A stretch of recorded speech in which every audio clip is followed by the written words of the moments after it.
En este segundo video sobre teoría de aberraciones, lo que vamos a hacer es ver qué pasa cuando consideramos formación de imagen más allá de la aproximación paraxial. Entonces, lo primero es recordar qué es la aproximación paraxial.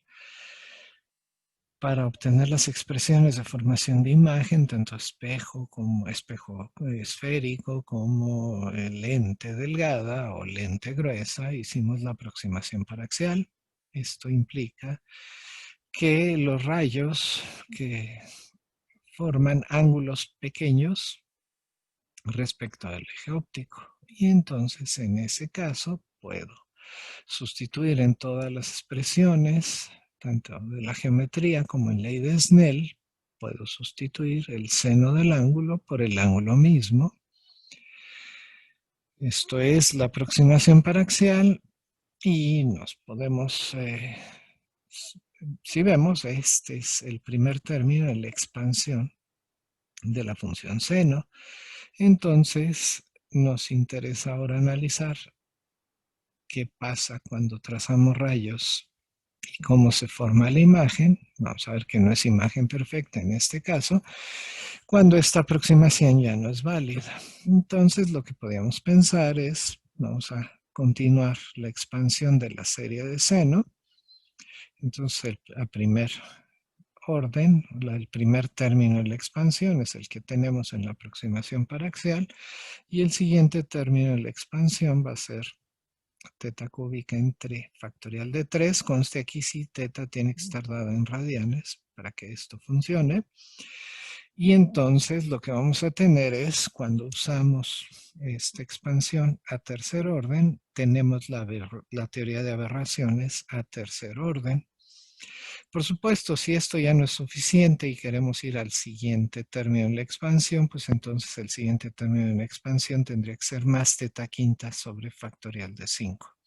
Y así tendríamos aberraciones a quinto orden y lo podemos seguir. Por otro lado, también en algunos casos en particular podemos y vimos cómo hacer el trazado exacto de rayos, por ejemplo, para puntos sobre el eje y para una superficie refractora, podemos hacer el trazado exacto de los rayos. Ya vimos las ecuaciones y cuando hacemos ese trazado exacto, lo que podemos ver, por ejemplo, es que si tenemos rayos paralelos incidentes sobre una superficie refractora, los rayos incidentes no todos ellos se cortan en el mismo foco, en el foco que llamamos foco paraxial, sino que a medida que dejamos entrar rayos cada vez más separados del eje, el punto donde se cortan se va acercando a esta superficie. Aquí estamos pensando que el índice de refracción de afuera es aire, es 1, y el índice de refracción de acá adentro es mayor. Entonces, un medio más denso de este lado. Entonces, si nos preguntamos, ¿se ve una imagen? No, la imagen no se ve perfecta, no se ve un punto, sino que se ve una imagen borrosa. Estos cortes, entonces les digo, este punto donde se cortan los rayos se va alejando cada vez más del foco paraxial y se va acercando cada vez más al vértice de la superficie. Entonces la imagen se ve borrosa, se ve como una mancha circular, más bien, y es el ejemplo de la aberración esférica. Entonces, primero una invitación, hay una presentación completa y hay toda una sección de notas que está dedicada como suplemento al trazado de rayos. Eso no está incluido en tareas o examen, pero es conveniente, es bueno, se les recomienda. Muy probablemente también tengamos un video sobre trazado de rayos. Entonces, no necesitamos ir a aberraciones a tercer orden para describir, por ejemplo, la aberración esférica de manera exacta. Pero en otros casos vamos a ver que sí es necesario ir a teoría de tercer orden. Bueno, otro concepto que también tenemos que revisar, no hemos visto hasta ahora, pero que es importante, es que si tenemos un sistema óptico y tenemos una fuente puntual de rayos luminosos que queremos que pasen por el sistema óptico, bueno, no todos los rayos que salen de una fuente puntual van a poder pasar por el sistema óptico. En general, por ejemplo, en un sistema óptico, además incluimos diafragmas, quiere decir aperturas circulares, que limitan el acceso de rayos. Entonces, por ejemplo, les pongo un ejemplo más o menos simple, en el que tenemos una fuente puntual de rayos luminosos, tenemos dos lentes, estas dos lentes están alineadas de tal manera que el eje óptico está bien definido. Entonces, la imagen, vamos a suponer, del punto A que produce este sistema de dos lentes es el punto B. Entonces, aquí es claro que de los rayos que salen de A, no todos los rayos van a pasar por el conjunto de dos lentes. Y esto todavía lo podemos limitar más si, por decir, entre las dos lentes ponemos una apertura que deja solo pasar por este agujero los rayos de luz. Entonces, este diafragma o los bordes de las lentes impiden que todos los rayos que salen de A lleguen a B. Solo algunos van a pasar por el sistema óptico. Al elemento que limita el ingreso de rayos luminosos por el sistema óptico, a ese es al que llamamos el diafragma de apertura. En particular para este sistema, por ejemplo, que tiene dos lentes y que tiene esta apertura aquí en medio, le podemos hacer el trazado de rayos, podemos hacer el análisis de la imagen y ver esta imagen cómo se ve. ¿Y esto para qué? Para definir dos conceptos o dos cantidades o dos elementos del sistema óptico que son muy importantes, que son las pupilas. Entonces aquí es un corte o es una visión de lado de este sistema donde tenemos entonces el punto A, el punto B, el eje óptico, tenemos la lente L1, la lente L2 y vamos a definir, bueno, y el diafragma también, aquí está el diafragma. Definimos la pupila de entrada de nuestro sistema, la definimos como la imagen de este diafragma, la imagen que producen todos los elementos que están a la izquierda.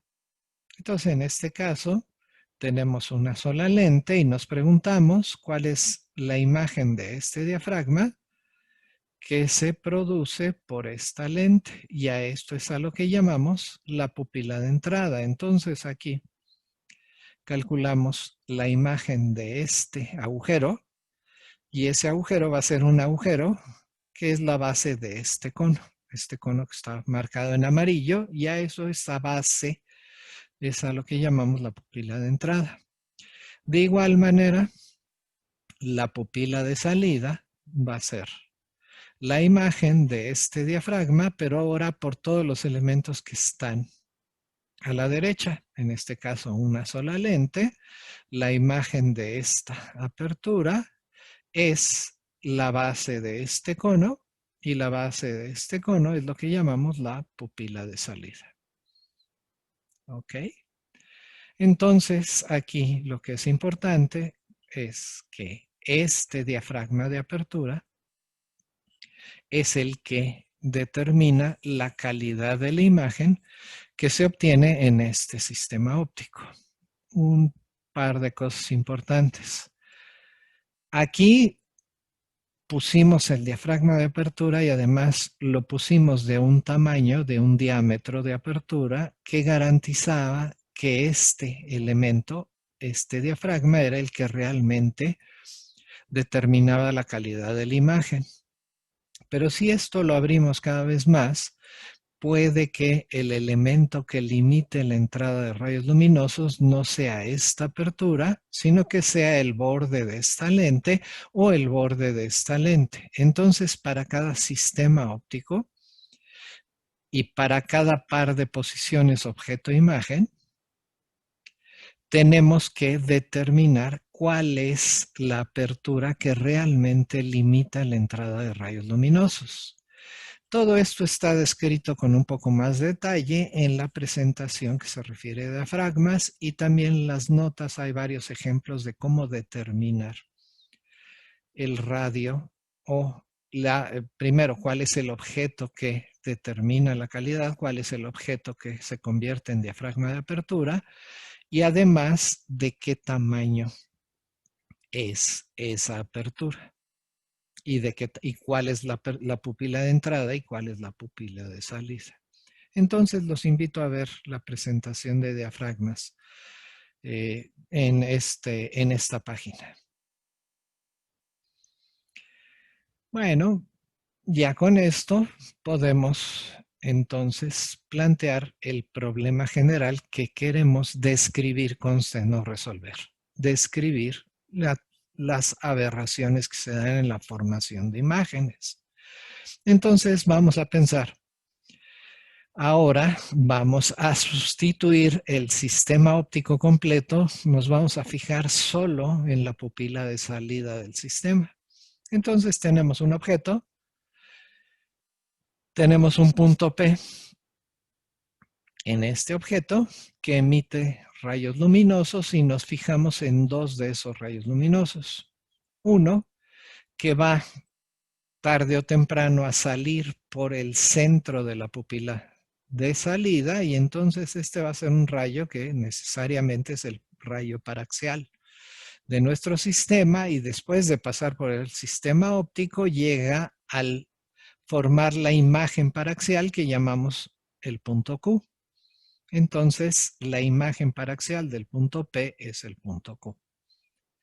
Si trazamos otro rayo que toca a la pupila de salida en este punto, ese en general en el plano de la imagen no va a ser el mismo punto Q, sino va a ser otro punto Q'. Y entonces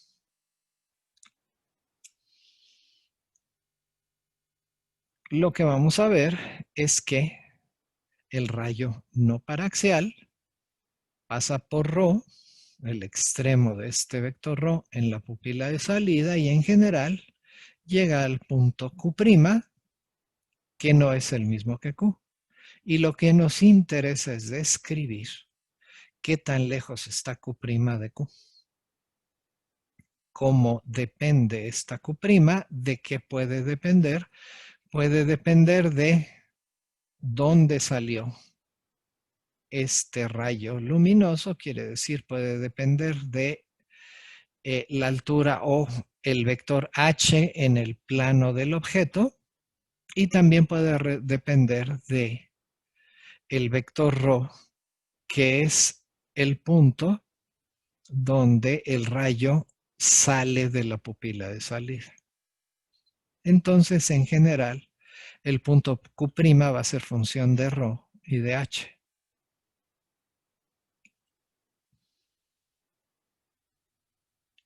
Y la explicación que vamos a dar otra vez es una explicación platicada, más o menos formal, pero va a dar una forma general de la posición de Q' respecto a la posición Q, o sea, la desviación Q' menos Q.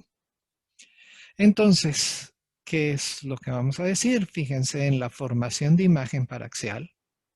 Lo que estamos considerando es que si tengo un punto en el objeto, P, este punto es frente de ondas esféricas. Esas ondas esféricas tarde o temprano van en dirección de la pupila de entrada. Después de pasar por el sistema óptico, en la pupila de salida, ese frente de ondas esférico, en principio se convierte en un frente de ondas esférico que converge al punto Q en la imagen. Entonces decimos que hay formación de imagen paraxial y una formación perfecta cuando este frente de ondas esférico que incide sobre la pupila de entrada se convierte en un frente de ondas esférico que converge al punto Q. En el momento en que hay aberraciones, Eso quiere decir que este frente de ondas que salía de la pupila de salida ya no es un frente de ondas esférico perfecto que converge al punto Q. Entonces, después en la pupila de salida, este frente de ondas esférico ya no converge en el punto Q, quiere decir ya no tiene el radio de curvatura apropiado. Y lo que nos interesa para describir las aberraciones es cómo cambia ese frente de ondas, cómo cambia el radio de curvatura a medida que nos movemos en la pupila de salida.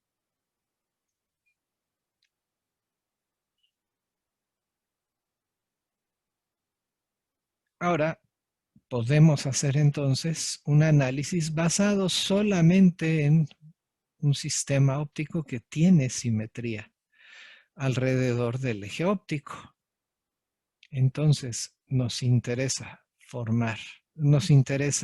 la forma que toma la posición de Q en función de estos dos parámetros, de la posición del punto ρ en la pupila de salida y del punto P en el objeto que está en el extremo del vector H.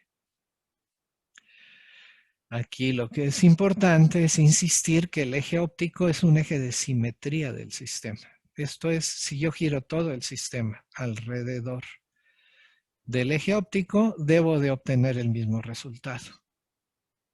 Esto quiere decir que la dependencia debe ser en ρ y en H, debe ser algo que no cambie si yo giro respecto del eje óptico, y entonces me puedo preguntar qué funciones de ρ y de H como vectores no cambian cuando giro sobre el eje óptico, y los invariantes que yo puedo construir con estos vectores, ρ y H, son, si ven, pues la norma de H al cuadrado, la norma de ρ al cuadrado y el producto punto de H con ρ. H por ρ por el coseno de teta. Entonces puedo proponer una expansión en serie del radio de curvatura del frente de ondas que sale de la pupila de salida. Y me detengo en una expansión, tienen que ser potencias pares, no pueden cambiar de signo si cambio el signo, o el ángulo si quieren, de ρ y H. Y entonces a cuarto orden me queda una expansión que tiene que ver con ρ cuadrada, con H cuadrada, con ρ.h y con los cuadrados de ρ cuadrada, el cuadrado de ρ cuadrada, H cuadrada, que por acá anda, aquí, ¿sí?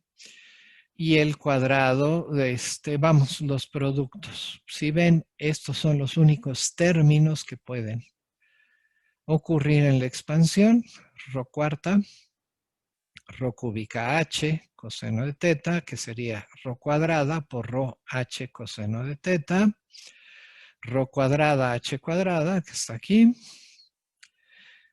ρ cuadrada h cuadrada coseno cuadrado de teta, que es el cuadrado de esta, y ρ h cúbica, coseno de teta. Bueno, algo importante que nos dice, por ejemplo, Kenyon, es que los términos que aparecen en paréntesis, que son los cuadráticos, no afectan a la formación de imagen. Lo que hacen es solo cambiar el punto de la imagen. Entonces, se da formación de imagen perfecta, aunque el punto se mueve ligeramente. Pero entonces, estos no dan lugar a aberraciones. Las aberraciones empiezan a aparecer cuando consideramos la expansión a cuarto orden. Y entonces nos quedamos con un radio de curvatura que tiene esta dependencia en los parámetros ρ, h y teta. Es ρ cuarta, ρ cúbica h coseno teta, etcétera, etcétera, etcétera. Y entonces, si ese es el radio de curvatura, lo que nos podemos preguntar es cómo cambia el radio de curvatura a medida que movemos o al punto P en el objeto o al punto ρ en la pupila de salida. Y entonces lo que queremos es ver la diferencia entre la imagen paraxial Q y el punto P, el punto Q', que también está en el plano de la imagen, a medida que yo me muevo sobre la pupila de salida.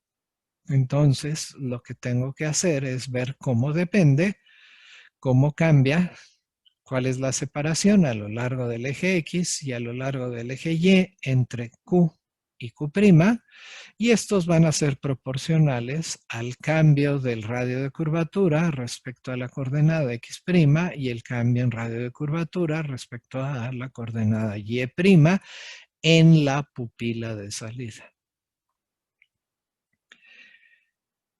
Pero las coordenadas naturales para describir esto no son X' y Y', sino que son ρ y θ. Entonces, pues lo que tengo que hacer es aplicar la regla de la cadena para estas dos cantidades. Como cambia R respecto a X', pues va a ser como cambia R respecto a ρ con el multiplicado por el cambio de ρ respecto a X', más como cambia R respecto a θ multiplicado por el cambio en θ respecto a X'. Y algo muy parecido para el cambio de R respecto a Y'. Ahora entonces tengo que hacer este cálculo y tengo que evaluar entonces, haciendo el cambio de coordenadas, cómo cambian ρ y θ respecto a las coordenadas X' y Y'. Entonces, les recuerdo cómo se hace el cambio de coordenadas. En la pupila de salida, la coordenada ρ al cuadrado es igual a la coordenada X' al cuadrado más Y' al cuadrado. Y el ángulo θ es el ángulo cuya tangente es el cociente Y' entre X'. Entonces uso estas expresiones para calcular las parciales, cómo cambia ρ respecto a X', cómo cambia ρ respecto a Y'. Y esto lo podemos escribir fácilmente como el coseno de θ y el seno de θ. Háganlo, si no lo han hecho, háganlo, es bien fácil. Háganlo, ¿sí? Y cómo cambia θ respecto a X' y cómo cambia θ respecto a Y', hay que tomar las parciales. Y este cambio de θ respecto a X' tiene un signo menos, seno de θ entre ρ, y el cambio de θ respecto a Y' es coseno de θ sobre ρ. Entonces seguimos con la talacha y calculamos las parciales, las sustituimos y entonces vemos que lo que separa al punto Q del punto Q', o el punto Q' del punto Q, está dado por esta expansión completita. Y lo mismo puedo hacer para el cambio en Y. Fíjense que son diferentes, ¿sí? Y puedo simplificar estas expresiones. Lo hacemos con cuidado.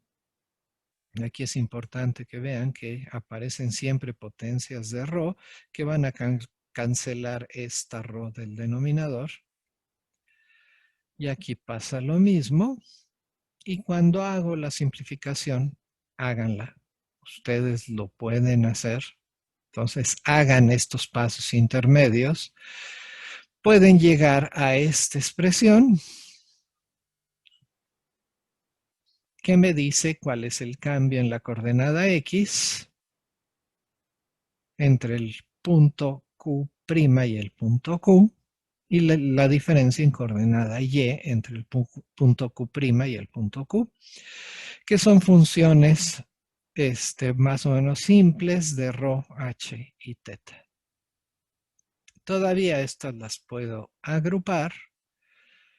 Va a haber un término que solo tiene B1, va a haber términos que tienen B2 y los términos que tienen B3 y B4 los voy a reagrupar y voy a dejar solito el término que tiene B5 y voy a redefinir los coeficientes.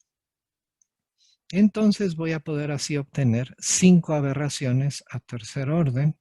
Quiere decir, expandí el radio de curvatura a cuarto orden cuando tomé las derivadas parciales. Esto se convirtió en expresiones a tercer orden y agrupo los términos y obtengo un término, dos términos, uno en Y y otro en X, que describen la aberración esférica.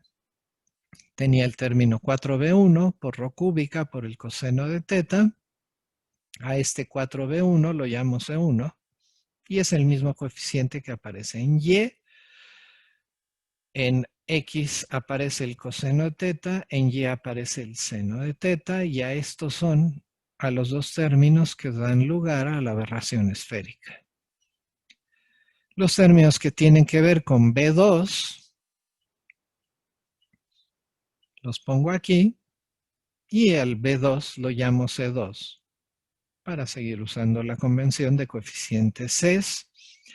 Y el término que tiene B2 tiene una dependencia bastante extraña en ρ y en teta y en h, fíjense.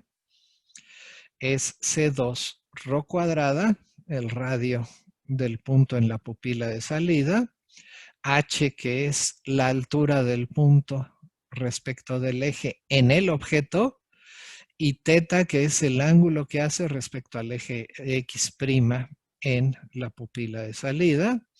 Y tiene una dependencia que va como 2 más coseno de 2 teta en X, y tiene una dependencia que va como seno de 2 teta en Y.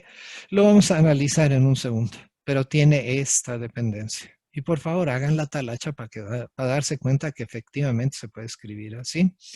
Y a estos dos términos se dice que dan lugar a la aberración que conocemos como coma. Lo vamos a describir con más detalle un poquito más adelante. Los otros dos términos que tienen que ver con B3 con B4 son 3B4 rho h cuadrada coseno de teta, y a esto lo llamo 13,3. Y a B4 rho h cuadrada seno de teta lo llamo C3. Y entonces tengo estos dos términos que digo van a describir la aberración que conocemos como astigmatismo. Los siguientes términos son los que describen la curvatura de campo y son los que tienen 2b3 menos b4, tienen el mismo coeficiente multiplicado por rho h cuadrada coseno de teta o rho h cuadrada seno de teta. Y a estos son a los que les llamo C4, a 2b3 menos b4. Y por último, el último término o la última aberración va a ser la de distorsión, que solo depende de h, no depende de rho y de teta, y que solo actúa en la dirección X y no actúa en la dirección Y. ¿Ok? Bueno, ahora lo que vamos a hacer es describir cuál es el efecto de cada una de estas aberraciones: la aberración esférica, coma, astigmatismo, curvatura de campo y distorsión. Empezamos por aberración esférica. Aquí están los términos. Importante, solo depende de rho, que es el radio el radio del punto o la distancia del punto al centro de la pupila de salida. Entonces, esta aberración esférica es la única que aparece también sobre puntos sobre el eje óptico. Esto es, aparece aun cuando h valga 0. Y lo que podemos hacer es, en la presentación de trazado exacto de rayos, se puede hacer el trazado exacto de rayos no nada más de una superficie, sino se puede hacer de dos superficies. Este es el trazado exacto de rayos en dos superficies. Entonces, una lente produce este conjunto de rayos, y una lente entonces hace peor todavía la aberración esférica. Si yo calculo el foco paraxial de este de esta lente, el foco paraxial estaría en este punto. Y vean que a medida que los rayos que entran paralelos al eje óptico se separan del eje óptico, se cortan cada vez más cerca de la lente. Es una característica típica de lentes convergentes. Y vamos a poder definir la aberración esférica longitudinal. Vamos a decir que pusimos un diafragma que limitaba la entrada de rayos luminosos y este es el máximo, la máxima separación. Entonces este es el punto más alejado del foco paraxial y entonces decimos que la aberración esférica longitudinal es la distancia entre este punto más alejado donde se cortan rayos, más alejado del foco paraxial y también en el plano focal definimos la aberración esférica transversal como la separación máxima de los rayos con máxima inclinación respecto del foco paraxial. Entonces aquí el chiste es que se den cuenta que todo esto tiene simetría circular en este plano. Entonces cuando yo recorro un círculo en la pupila de salida, se produce un círculo, si quieren, en el plano focal, que está centrado en el eje, en el foco paraxial. Y la imagen entonces va a ser una mancha circular y esa mancha circular va a ser menor en más o menos esta posición, que es el mínimo de mancha circular, y a este círculo lo llamamos el círculo de confusión mínima. Es importante señalar que esta aberración esférica ahora sí ya depende de la forma y de la cara que presenta la lente hacia los rayos que inciden. Entonces, por ejemplo, la aberración esférica sí va a ser diferente si yo le doy la vuelta a la lente. De hecho, es menor cuando el lado curvo está hacia los rayos paralelos que cuando el lado más plano está hacia los rayos paralelos. Entonces sí depende de qué cara se presenta a los rayos y si es un sistema para rayos paralelos o si es un sistema para formación de imagen de un punto que no está muy alejado de la lente. Entonces sí es muy importante considerar esto en el diseño de un sistema óptico. Y esta es la aberración esférica y es la primera que aparece. Tenemos que considerar ahora la aberración que ocurre para puntos fuentes de rayos luminosos que están fuera del eje óptico. Pero antes tenemos que definir un par de planos importantes. ¿Qué son? Entonces otra vez tenemos P, un punto en mi objeto, fuente de rayos luminosos. Esto manda un conjunto de rayos que van en dirección de la pupila de entrada, pasan por el sistema óptico y salen de la pupila de salida, también como un conjunto de rayos luminosos y en la aproximación paraxial, entonces la imagen de P es Q. Vamos a definir dos planos. Uno, el plano más fácil, es el plano tangencial, que es este marcado en moradito, y que es el plano que contiene al eje óptico y al punto fuente de rayos luminosos. Entonces, el plano tangencial tiene al punto P y al eje óptico. Entonces, con un punto fuera del plano y esta recta, yo defino un plano. ¿Ok? Y el plano sagital marcado en amarillo, va a ser el que es el que tiene a P, pero es perpendicular al plano tangencial.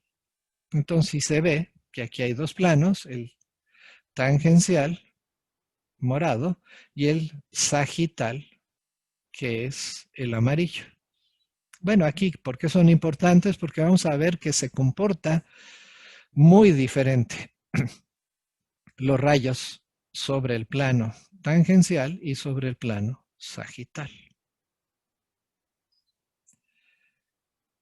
Con esta definición, entonces, podemos estudiar la aberración coma, que les recuerdo entonces la separación del punto Q respecto al punto, del punto Q' respecto del punto Q en X y Y están dados por esta expresión.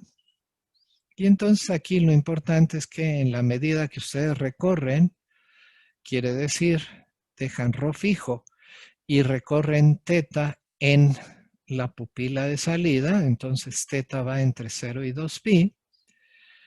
Si ustedes recorren un círculo en la pupila de salida, van a recorrer 2 veces un círculo en el plano de la imagen. Esto se ilustra aquí. Y a medida que se alejan del centro de la pupila de salida, ese círculo además tiene un centro desplazado y el radio además crece como ρ cuadrada. Entonces vuelvo a producir esta imagen, se va a reproducir todo el tiempo que yo esté aquí.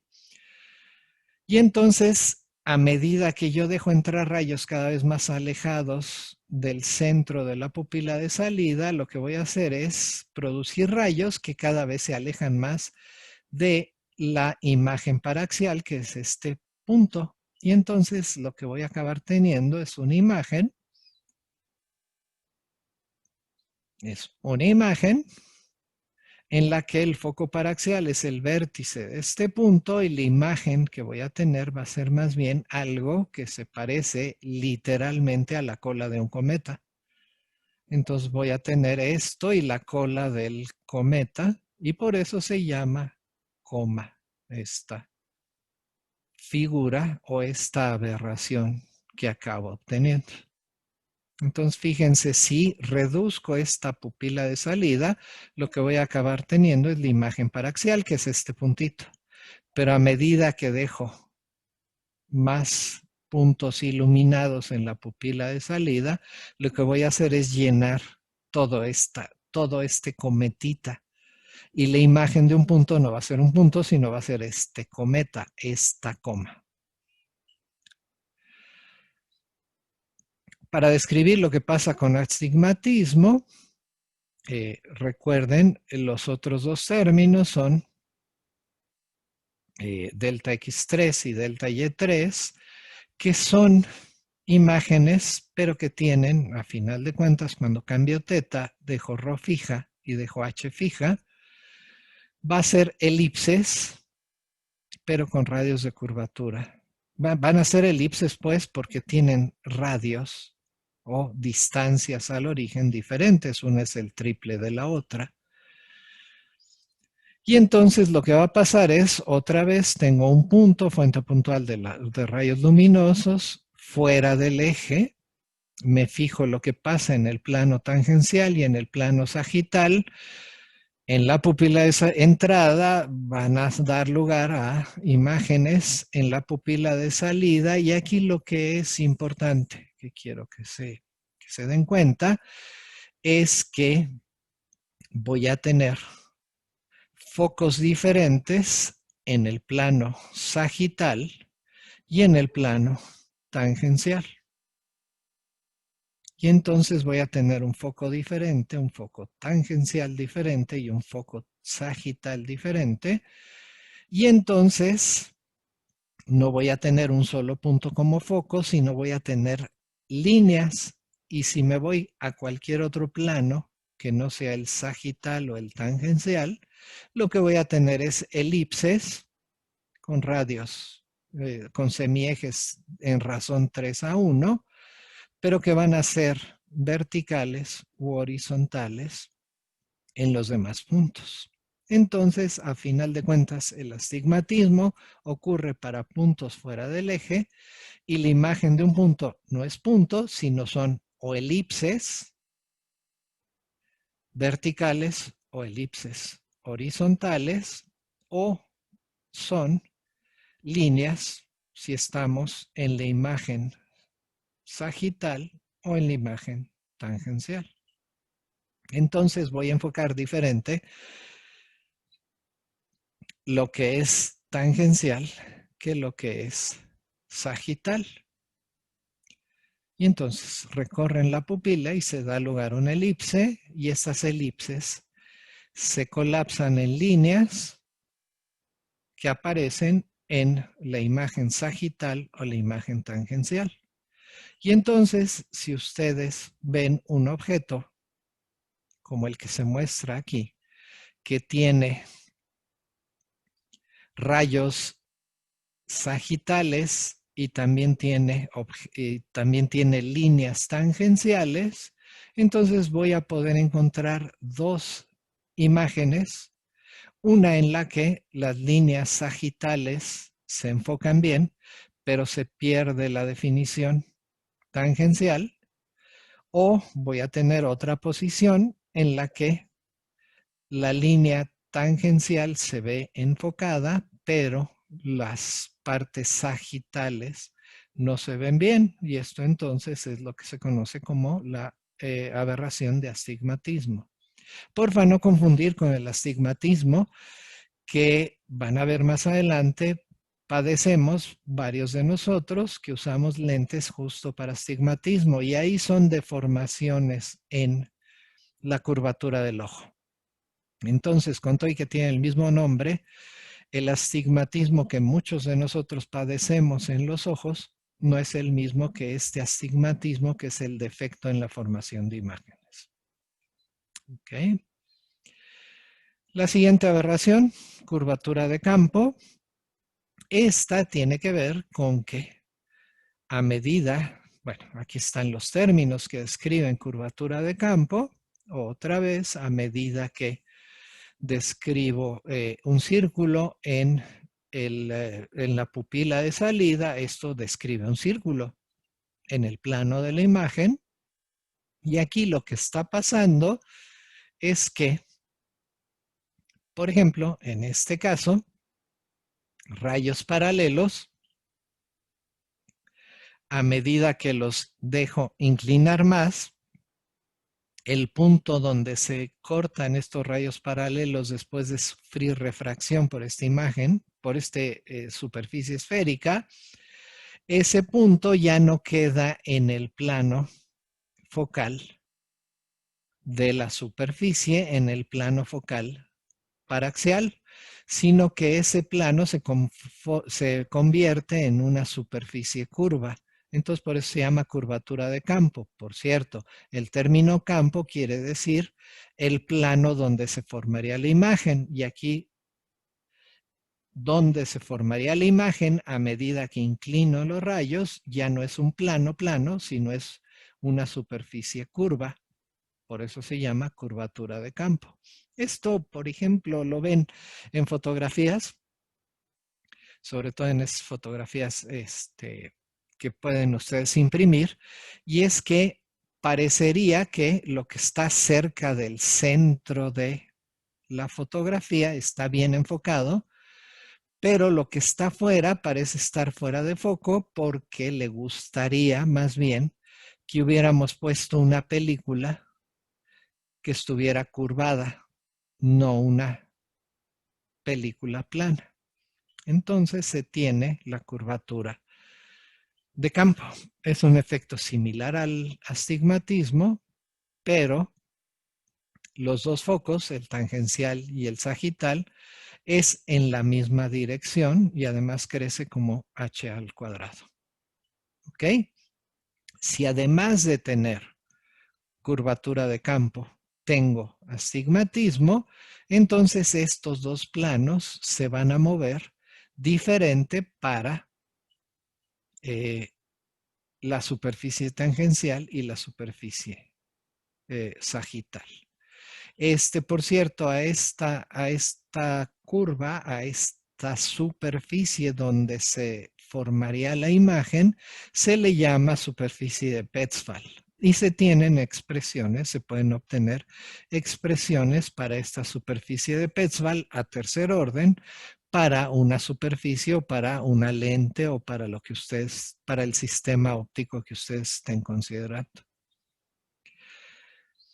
La última aberración, que también conocemos bien, es la que se conoce como distorsión. Aquí está la expresión. Y solo hay una separación en la dirección tangencial, no en la dirección sagital. Y esto es importante, no depende de la pupila de salida, entonces no aparece Rho y teta, sino solo aparece la H.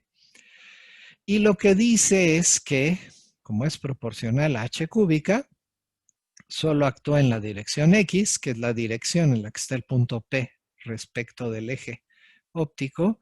Y esto lo que dice es que el objeto en la imagen se amplifica de manera diferente a medida que yo me alejo del eje óptico.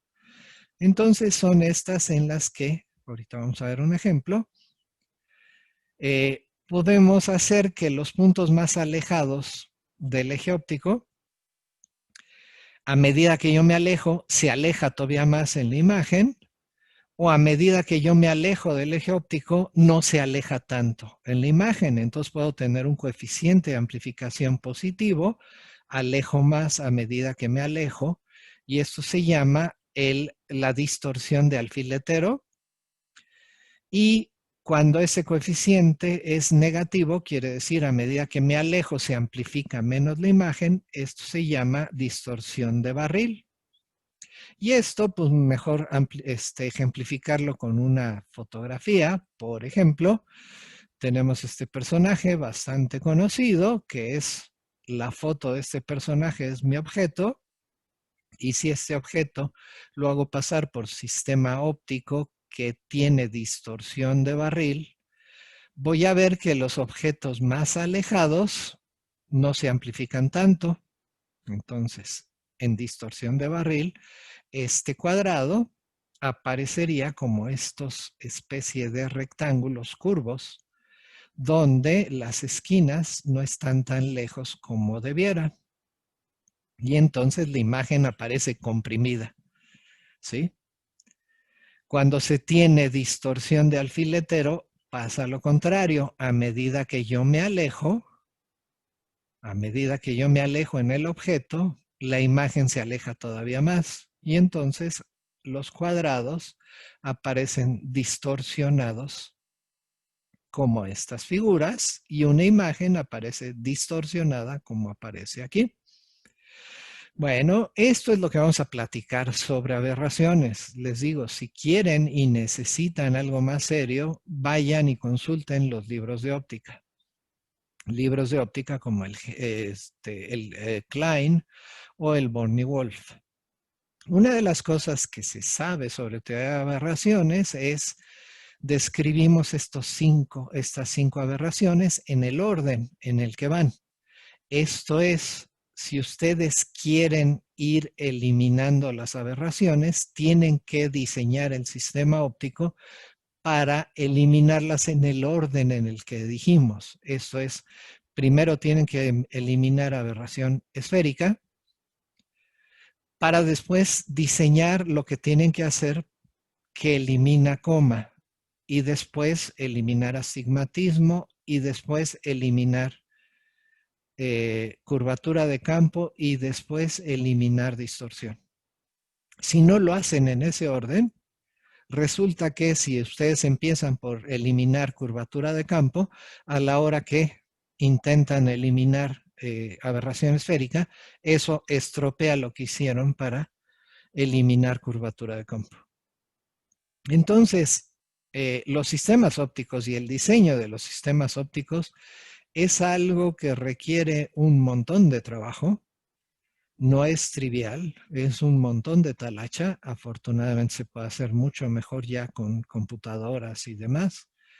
Y es importante que estén conscientes de que cuando utilizamos superficies esféricas para producir imagen, lo más probable es que siempre produzcan aberraciones, que esas aberraciones se pueden corregir se pueden describir por un lado y se pueden corregir por otro lado, utilizando entonces otras componentes ópticas. Otra de las cosas también vale la pena aquí mencionar, para los que tenemos algún problema, por ejemplo, de miopía o de astigmatismo, hipermetropía, cosas que van a averiguar para su trabajo de mitad del semestre, uno de las formas que tenemos, los que aquellos de ustedes que tienen algún problema en el ojo, digamos, de miopía, astigmatismo o hipermetropía, me van a poder confirmar que una de las formas, cuando no tenemos el lente apropiado o los lentes apropiados para ver bien, ¿qué es lo que hacemos? Pues lo que hacemos es esencialmente cerrar los ojos, cerrarlos, ¿sí? Y eso esencialmente, ¿qué es lo que estamos haciendo? Pues lo que estamos haciendo es reducir el tamaño de la pupila de salida que va a dar lugar a la formación de imagen. Lo estamos haciendo RAW pequeño. Y esto hace entonces que las aberraciones no sean tan grandes de la imagen que se forma en nuestra retina. Todo esto lo van a averiguar cuando vean el funcionamiento del ojo, ¿sí? Entonces, con esto terminamos la presentación de aberraciones más allá de la aproximación paraxial.